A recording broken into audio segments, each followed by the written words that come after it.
Dengan sih dengan Jupiter. Apa ini? Ibu apa bukan? Bukan. Oh bukan. Ah bebas mawon, bebas. Katanya ibu Tresani sesuk padu pegatan ya apa-apa. Ale mangke dadak golek bojo malih. Ah, wong wedok nek kate ora nang siji.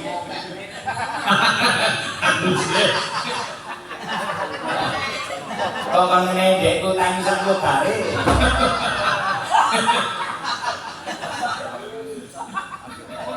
Ayo juga Pak Pewi monggo. Monggo Pak.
Pak Bainin di degil piye men ora menggeh-menggeh. Oh nggih.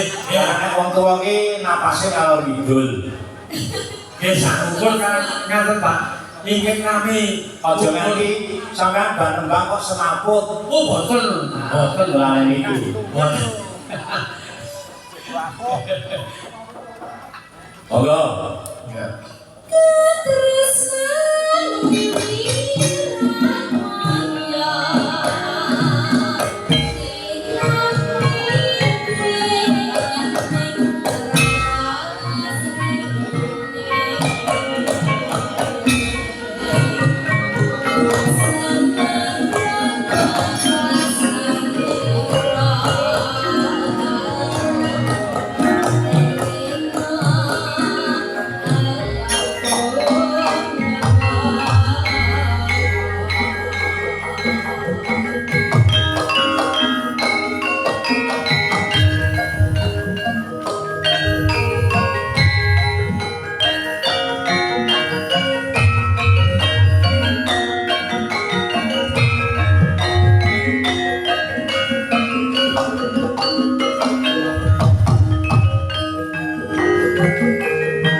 Wah, tenang.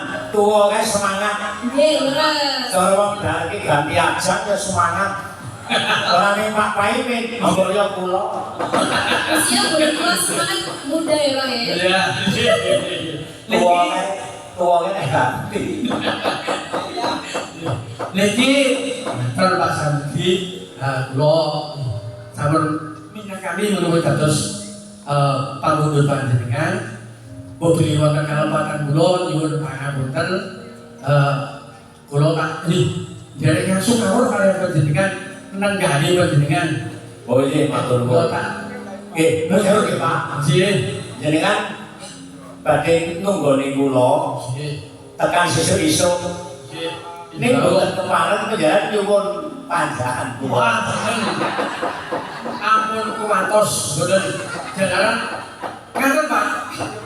Kula menika ing wasiat sampun dipun paringi dolo kali sedaya warga masyarakat. Oh, dipun monggo. Kula boten menapa. dipun paringi panjangan. Nggih.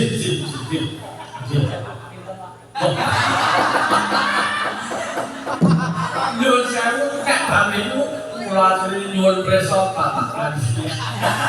Oh nggih. Kok kula iki gadah dalang awan, Pak. Nggih. Niku mboten nate nyuwun dhuwit. Nggih. Kurban ngeterke ten Parang Kusuma.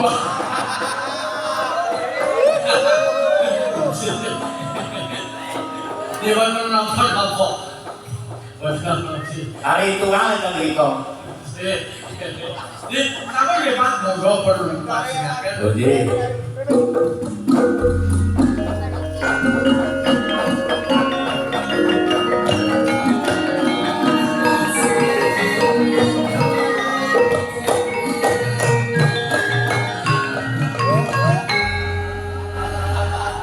Ampunan jelek lho Pak.